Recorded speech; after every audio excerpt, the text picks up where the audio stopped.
Hoje já é 2 de maio. Você já parou para prestar atenção que daqui um mês nós já chegamos na metade do ano?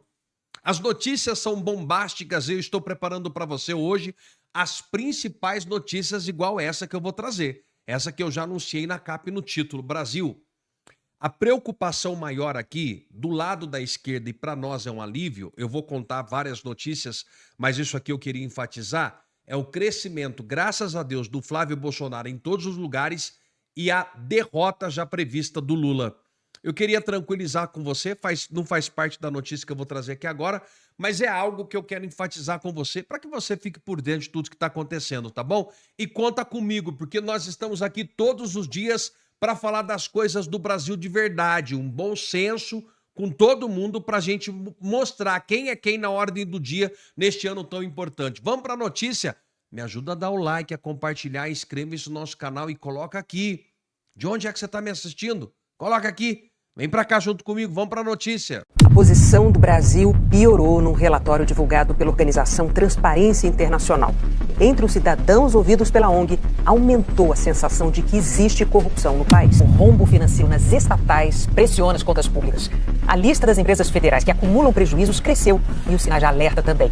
Depois dos Correios, a Eletronuclear pediu socorro ao governo. Documentos obtidos pelo jornal Folha de São Paulo indicam que o ministro Alexandre de Moraes e a mulher dele, a advogada Viviane Barsi de Moraes, usaram aviões de uma empresa do dono do Banco Master. Daniel Vorcaro é investigado por crimes financeiros. Nos Estados Unidos, a justiça negou o pedido da defesa do ex-ditador da Venezuela, Nicolás Maduro, para arquivar o processo por tráfico de drogas. Não, todos sabiam. Todos quem? Todos do partido, desde o presidente do partido, tesoureiro, secretário, deputados, senadores, todos sabiam que isso ocorria. Isso foi desde o seu ingresso, desde o início do seu... Desde que o senhor assumiu esse cargo, já havia essa situação? Já havia essa situação. Dentre eles, Luiz Inácio Lula da Silva, o ex-diretor da Petrobras, revelou que criou uma relação de intimidade com boa parte da cúpula do partido. O presidente Lula, ele era conhecido como chefe, era chamado como chefe, grande chefe, Nine, ou esse movimento com a mão. Eu queria deixar claro que eu cometi ilegalidades. Quero pagar pelas ilegalidades, mas eu quero pagar pelas ilegalidades que eu cometi. Vou fazer essa situação que a gente vive, vou fazer uma comparação com o teatro. Eu sou um ator, tenho um destaque, um papel de destaque nessa peça, mas eu não fui e não sou nem o diretor, nem o protagonista dessa história.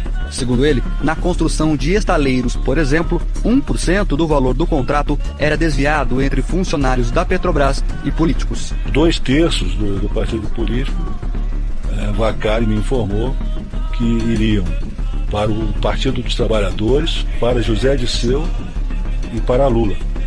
Sendo que a parte do Lula seria gerenciada por Palocci. O Vacari ele foi apresentado como um homem do presidente Lula que queria cuidar dos interesses junto à Petrobras, das empresas que atuavam junto à Petrobras. Interesse do presidente Lula. Segundo o ex-diretor, nada escapava aos olhos do ex-presidente.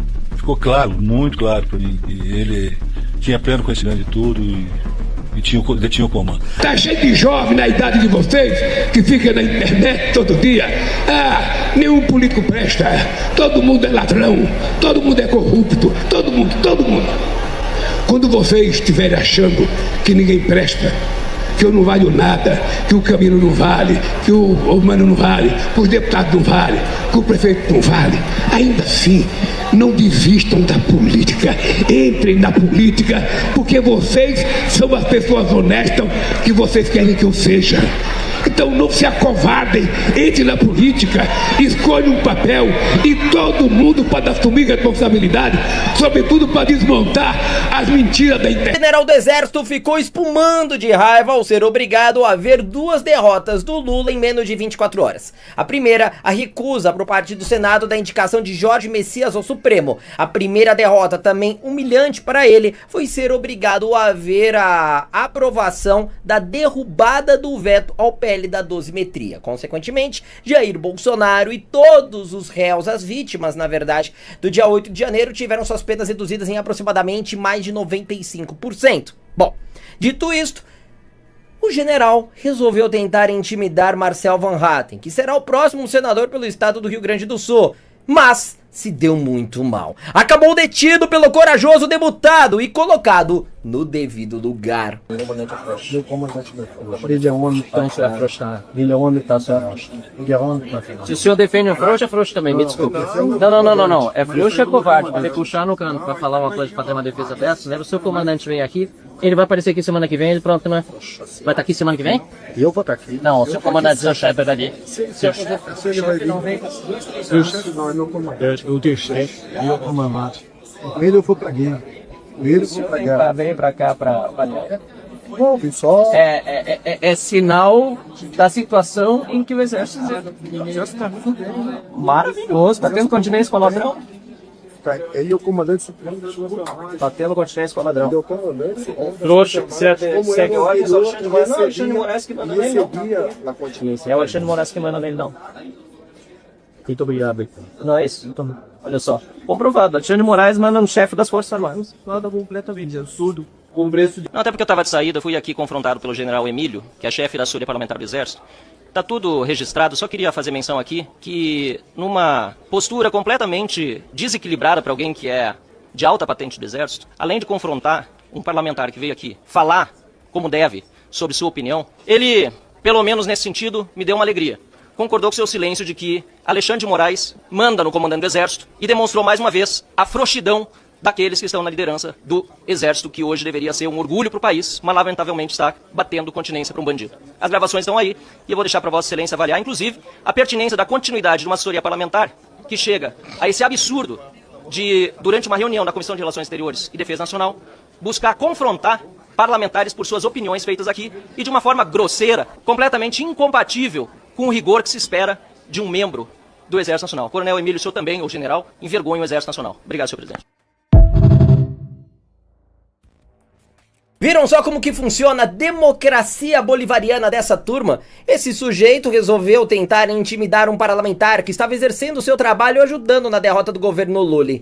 No entanto, ele, que bate continência para um ladrão, ficou muito incomodado ao ver o seu chefe, o seu patrão, sendo tão humilhado assim. Bom, o importante é que Marcel Van Hatten teve coragem e fez o que era preciso. Mas sabe que não é somente este senhor que bate continência para bandido que ficou muito incomodado com as derrotas. Um assessor de Janones resolveu tentar invadir uma entrevista ao vivo do cabo Gilberto, que é líder da oposição no Congresso Nacional, e se deu muito mal. Acabou também detido pela Polícia Federal. Banqueiro, Volcaro, que cometeu o maior crime financeiro da história do Brasil. Caralho, Lula reeleito. Meu celular caiu, meu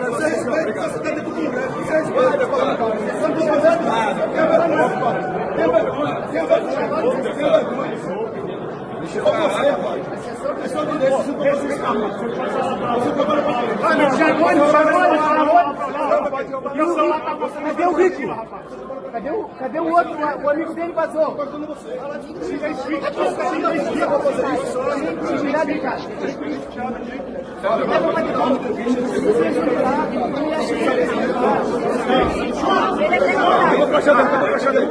O choro é livre! Vão pra debaixo da cama que é lugar quente. O melhor é ver essa galera tentando mostrar que está ao lado do povo brasileiro com uma resposta ao que eles chamam de golpismo no Congresso Nacional neste 1º de maio, tentando convocar o povo brasileiro a participar dos atos do Dia do Trabalhador. No entanto, ninguém apareceu e o 1º de maio petista foi um gigantesco fiasco. Grupos progressistas manifestando principalmente pelo fim da escala 6x1. Como a Itatiaia vem acompanhando desde cedo, a polêmica aqui em São Paulo começou antes mesmo da realização dos atos, já que ocorreu uma certa disputa pela Avenida Paulista. Por conta de antecedência, grupos de direita terão preferência de se manifestar na Avenida Paulista, também na região central. Já os grupos de esquerda estão se manifestando aqui na Praça Roosevelt, de onde a Itatiaia está falando, e também da Praça da República. O movimento está começando neste momento, um forte policiamento aqui no local. Mas você pode ter certeza absoluta que o Instituto Datafolha, o Ibope e principalmente a Globo vão afirmar por aí que existiam milhões e milhões de pessoas nas ruas nesta sexta-feira, dia do trabalhador. Enquanto isso, as manifestações do presidente Jair Bolsonaro, tomando quadras e quadras da Avenida Paulista, com centenas de milhares de pessoas, são noticiadas como se tivessem apenas 1.000, 2.000, ou quando muito, 5.000 pessoas participando.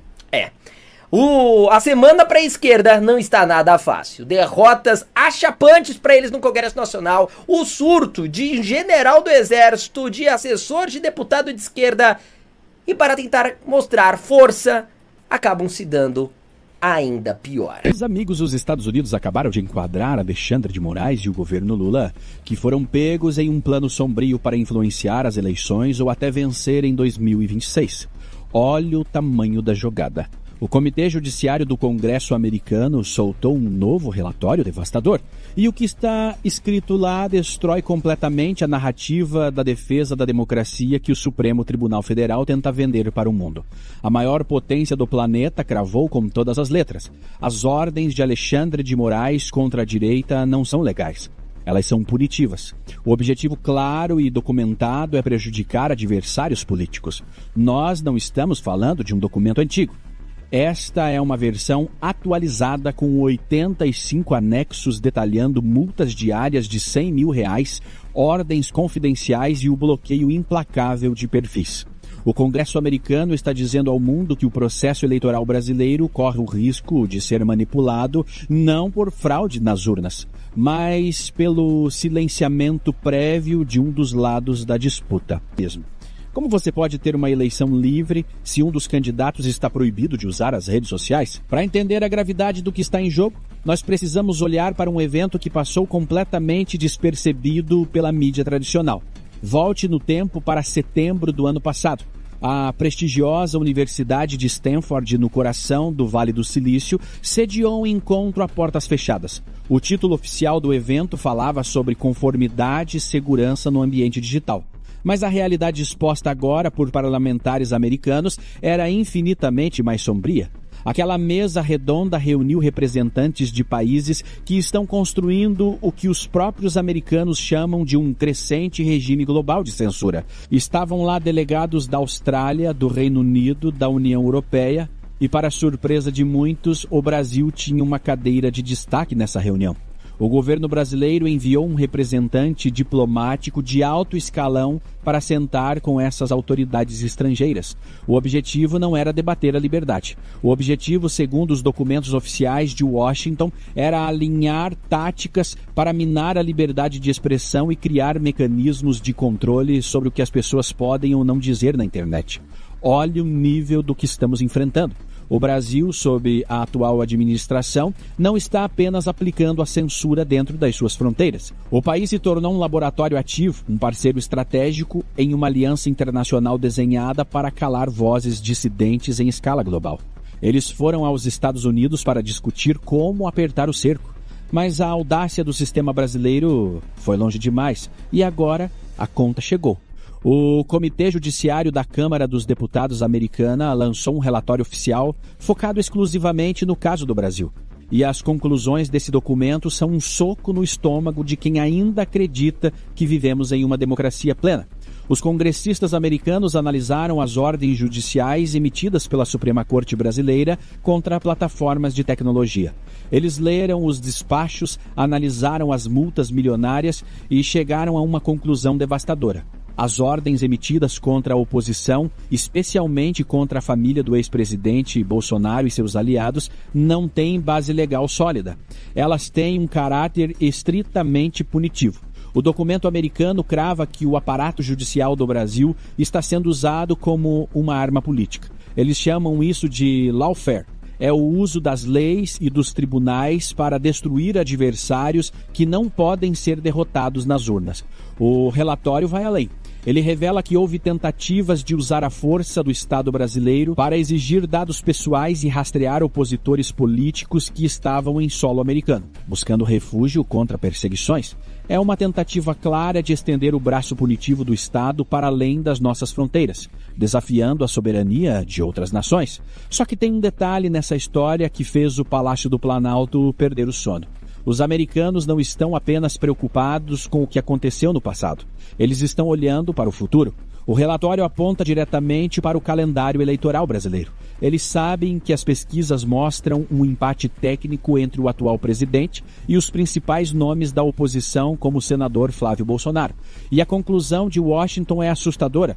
A máquina de censura e as ordens punitivas têm o poder de prejudicar significativamente a capacidade da oposição de se comunicar com o povo nos meses que antecedem a eleição. Em outras palavras, o Congresso dos Estados Unidos está dizendo ao mundo que o processo eleitoral de 2026 corre o risco de ser manipulado não por fraudes nas urnas, mas pelo silenciamento prévio de um dos lados da disputa. Como você pode ter uma eleição livre e justa se um dos candidatos ou seu grupo político está proibido de usar as redes sociais? Como você pode debater o futuro do país se qualquer crítica mais dura ao governo ou ao sistema judiciário é tratada como crime? Resultado em contas derrubadas e multas impagáveis? A resposta é simples: você não pode. E os americanos já perceberam isso. Nós já vimos o ensaio geral dessa estratégia nas últimas eleições presidenciais. Eles sabem que tentar aplicar a mesma mordaça de antes terá um custo diplomático e econômico altíssimo. A denúncia de que o Brasil participou de um evento para exportar a censura e a constatação de que o judiciário está agindo de forma punitiva para influenciar as eleições são munição pesada. Se o governo brasileiro e seus aliados no judiciário tentarem forçar a barra para garantir a vitória em 2026, através do silenciamento, eles terão que lidar com a retaliação internacional.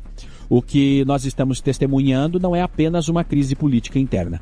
É o choque entre um modelo de controle autoritário e a pressão de uma comunidade internacional que começou a acordar para o perigo.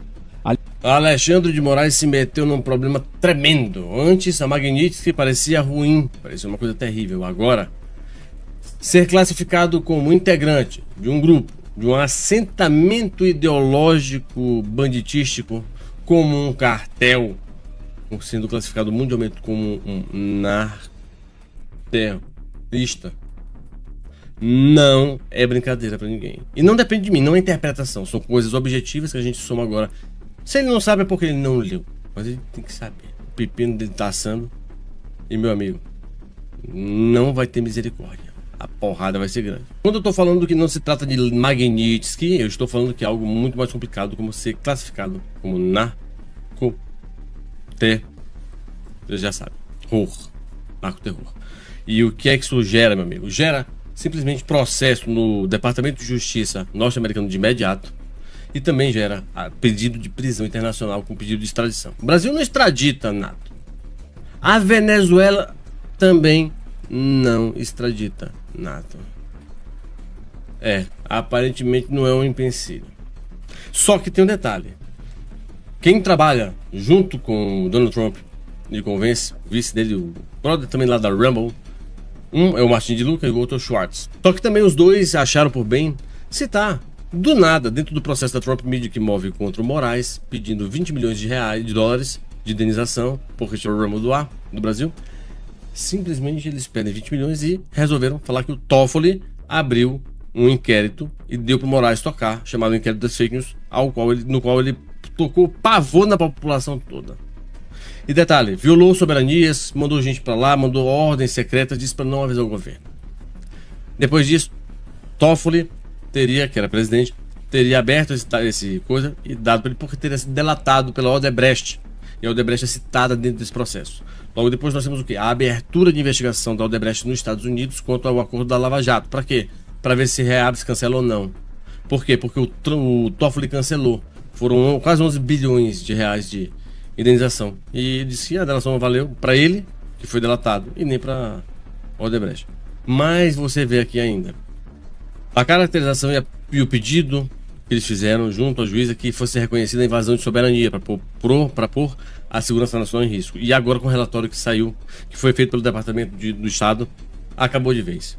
Agora sim, a existência de Moraes dentro do processo político, do processo eleitoral, pode agravar e fulminar a imparcialidade nas eleições. Para caracterizar juridicamente o Alexandre de Moraes como um indivíduo integrante dos grupos de terror ou de narco, a legislação dos Estados Unidos, ela exige, então, por exemplo, que a Ordem Executiva 13224 e o US Code Title do 18 sejam preenchidos, tá? Que é do Departamento da OFAC. Tá, que frescura é essa? Meus amigos, primeiro, nós temos que ter algumas coisas para poder preencher isso daí, tá? E nós não tínhamos todos esses elementos já preenchidos. Como não? Não tínhamos, calma. Se teria que ter a repressão transnacional. Requisitos são os atos de coerção, monitoramento ou agressão física contra pessoas em solo americano para silenciar a dissidência política. E o que nós tivemos? Tivemos isso de forma muito clara. O Moraes, essa pessoa deformada ao seu lado direito, excedeu a jurisdição nacional quando deu ordens para os Estados Unidos cumprir, empresas americanas cumprirem lá diretamente por lá, sem passar pelas barreiras diplomáticas, e por logo pediu também para não informarem nenhuma quebra, nenhuma ordem ao governo, porque estava em sigilo. E com isso, meus amigos, foi considerado um abuso tremendo. E o que virou a chave de vez, pessoal, foi a questão do monitoramento de algumas pessoas que moram lá, alguns cidadãos americanos lá, e aqui é que se encaixa e preenche esse requisito totalmente. Principalmente quando se monitorou através de um policial federal a mando de Alexandre de Moraes nos Estados Unidos, lá em Miami, uma brasileira, cidadã americana, você recorda dela? Com a cogitação, não apenas de monitoramento, com prova, está nos autos do processo, o relatório do policial, com a possibilidade de ordens para sequestrá-la e trazê-la de volta, como capangas sicarianos deslocaram para o Brasil. Uma cidadã americana. Teve até o problema do passaporte, ainda recorda? Então a agressão, quando ela é feita de forma hostil, óbvio que toda agressão ela acaba sendo hostil, ela tem um objetivo de vigiar, silenciar, tudo porque ela colocou uma barbaridade lá sobre Moraes. Ela pediu para os generais investigarem ele, uma coisa assim, direito dela. Então ficou caracterizado a opressão estrangeira, equiparando seu status aos de espiões de regimes adversários como o da Rússia e do Irã.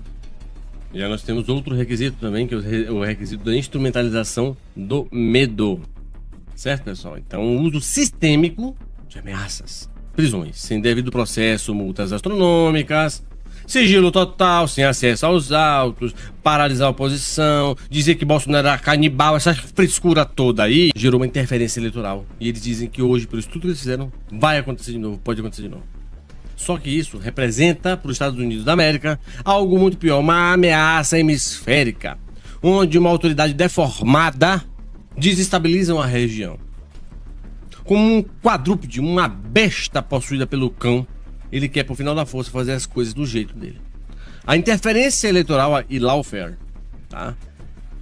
Diz o seguinte: o relatório da Câmara, dia 1º de abril de 2026, afirma que Moraes atinge o cerne da democracia. Desgraçado. Eu protejo a democracia, eu só gosto. Seu agressor da democracia, vagabundo. Tô dizendo mesmo. Brasil instável e capturado por interesses escusos de facções e uma vulnerabilidade para todo o continente. Observe o que está dizendo dito.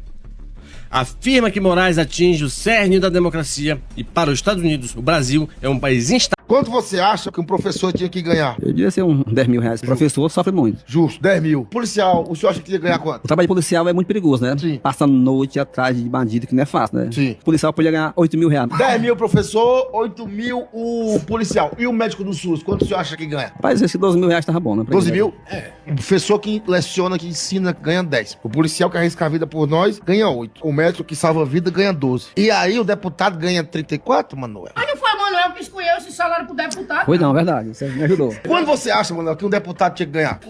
Foi 100 mil. Pra ajudar todo mundo. Que é pra ajudar todo mundo, né? O professor ganha 10, o policial 8, o médico 12 e o deputado 100, que é pra ajudar o povo, né? O Brasil inteiro.